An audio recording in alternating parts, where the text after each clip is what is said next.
देखा है लोगों ने कौन कौन से खेल हुए, घर में बैठकर फॉर्म भरा गया है।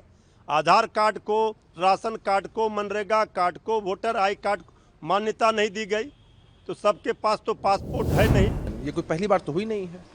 समय समय पर चुनाव आयोग की तरफ से इस प्रक्रिया को चलाया जाता है। वो स्वयं में एक असहज स्थिति आरोप लगाने वाले के लिए ही पैदा कर देता है। तो आम जनमानस का क्या भाई, हम तो धन्यवाद देते हैं चुनाव आयोग को कि उन्होंने तुरंत स्थिति को स्पष्ट किया और बताया कि उनका नाम वोटर लिस्ट में है। उसकी कॉपी पूरे पोर्टल से लेके सब जगह उपलब्ध है। आज लिस्ट जारी करे, सूची जारी करे कि 65 लाख मतदाताओं का किन कारणों से नाम नहीं है। पूर्व जो आईएएस अधिकारी जिनकी चर्चा आप लोग कर रहे हैं, हो सकता है आप भी अपना नाम खोजने जाएं और शुरू में आपको न मिले, आपने भी डाल दिया हो। और जब नेता विरोधी दल श्री तेजस्वी यादव जी के साथ ये सब हो सकता है खेल, तो हम लोगों के साथ क्या हुआ होगा। नमस्कार, दर्श न्यूज देख रहे हैं आप और मैं हूं आपके साथ स्नेहा मनोज। देखिए, बिहार में लगातार एसआईआर को लेकर बवाल जारी है और ऐसे में बीते दिन नेता प्रतिपक्ष तेजस्वी यादव की तरफ से ये कहा गया कि उनका नाम वोटर लिस्ट से काट दिया गया है। इसके बाद फिर तेजस्वी यादव ये कहते नजर आए कि उनका एपिक नंबर बदल दिया गया है। इसको लेकर के बिहार में खूब घमासान हो रहा है, लगातार बयानबाजी भी देखने को मिल रही है।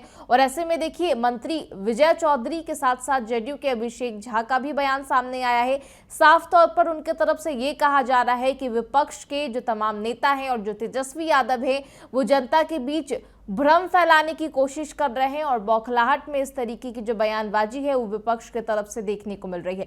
क्या कुछ कहना है उनका, आपको सुनाते हैं।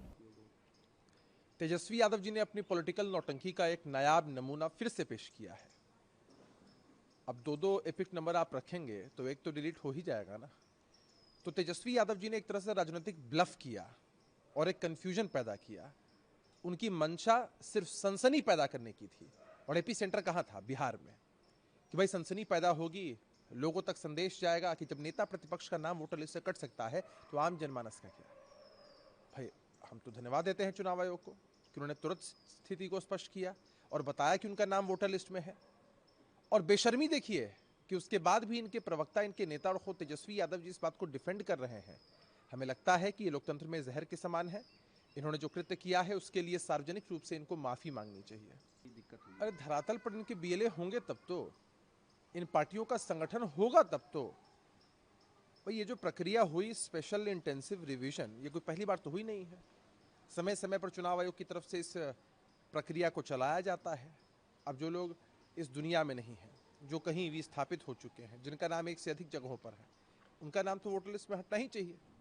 और ये रिवीजन जब होता है तो इनकी बौखलाहट दिखाती है कि चूंकि इनको अपनी हार सामने दिखाई पड़ रही है, इसीलिए इस तरह की भ्रामक बातें कर रहे हैं। उन्होंने पूर्व आईएएस अधिकारी व्यास जी का भी एक पोस्ट डाला है जिसमें उन्होंने जिक्र किया व्यास जी कि मेरा भी मतदाता सूची से नाम हटाया गया। एक और फर्जीवाड़ा, पूर्व जो आईएएस अधिकारी जिनकी चर्चा आप लोग कर रहे हैं, हो सकता है आप भी अपना नाम खोजने जाएं और शुरू में आपको न मिले, आपने एपिक नंबर गलत डाल दिया हो या कोई जानकारी आपने गलत डाल दी हो। लेकिन चुनाव आयोग की तरफ से उनका और उनकी धर्मपत्नी का जो ईपीआईसी नंबर है या कहाँ उनका बूथ है, क्या संख्या है, सब कुछ जारी किया गया है। तो हम तो सभी लोगों से कहेंगे जिनका भी सार्वजनिक जीवन में थोड़ा भी प्रभाव है, अति हड़बड़ी में इस तरह की गड़बड़ी ना करें जिससे जनता पर किसी भी प्रकार का नकारात्मक प्रभाव पड़े। छानबीन कर लेना चाहिए, वरना वही होता है जो हुआ। सबसे पहले एक आरोप लगा कि नाम ही नहीं है, फिर चुनाव आयोग ने सिर्फ स्पष्ट ही नहीं किया बल्कि प्रमाण के साथ जहां नाम था उसकी कॉपी भी प्रसारित और प्रचारित कर दी। फिर आरोप लगा कि एपिक नंबर बदला है, उसके बारे में भी आयोग ने स्पष्ट कर दिया है। तो सवाल है कि हम लोग तो यही अनुरोध करते हैं कि सारे विपक्ष के नेता कि सिर्फ एक एजेंडा या एक अपनी मंशा के तहत किसी संवैधानिक संस्था को बदनाम या उसकी प्रक्रिया को दूषित साबित करने की कोशिश न की जाए, क्योंकि ये तो पारदर्शी तरीके से हो रहा है।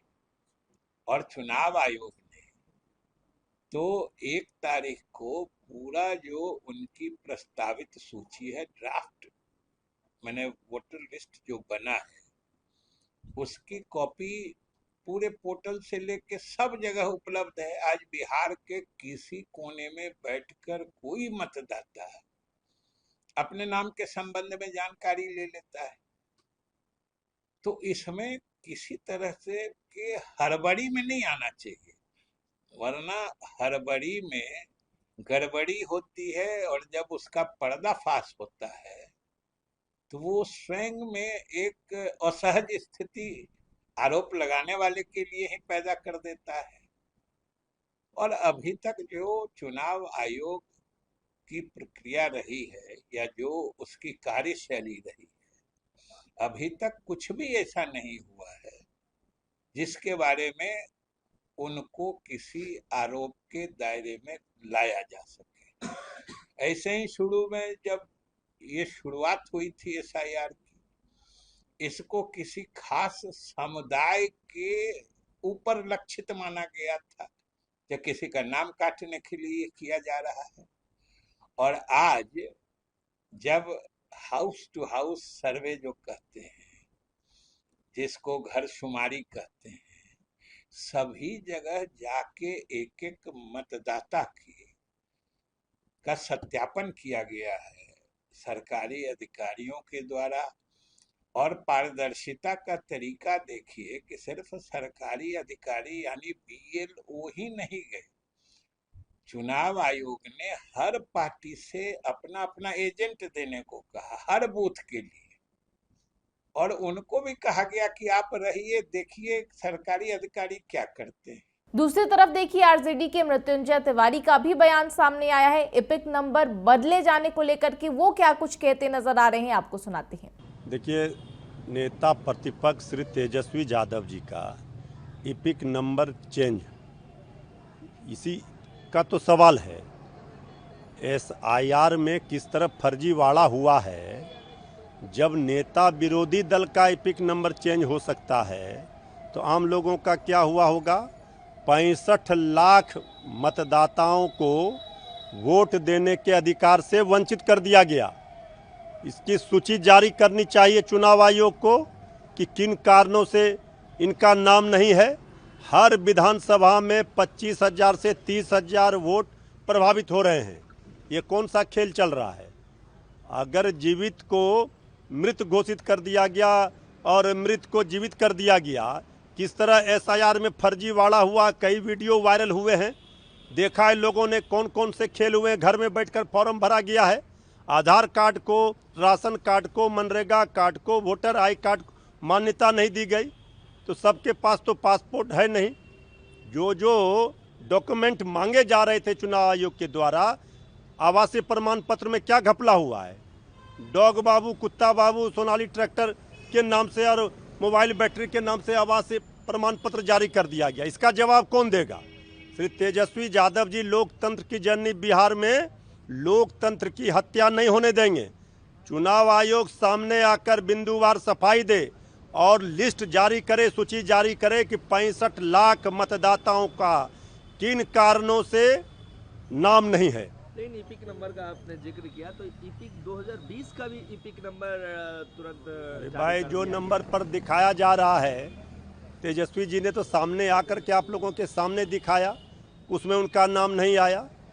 तो चुनाव आयोग जब तेजस्वी यादव जी सवाल खड़े कर रहे हैं, तथ्यों के प्रमाण के साथ दे रहे हैं, तो फिर से जो है चुनाव आयोग और जो लोग हैं वो इनके नाम पर चूंकि पूरा बवाल खड़ा हुआ पूरे देश में, तो अपनी फजियत से बचने के लिए दलील दे रही है चुनाव आयोग प्रशासन।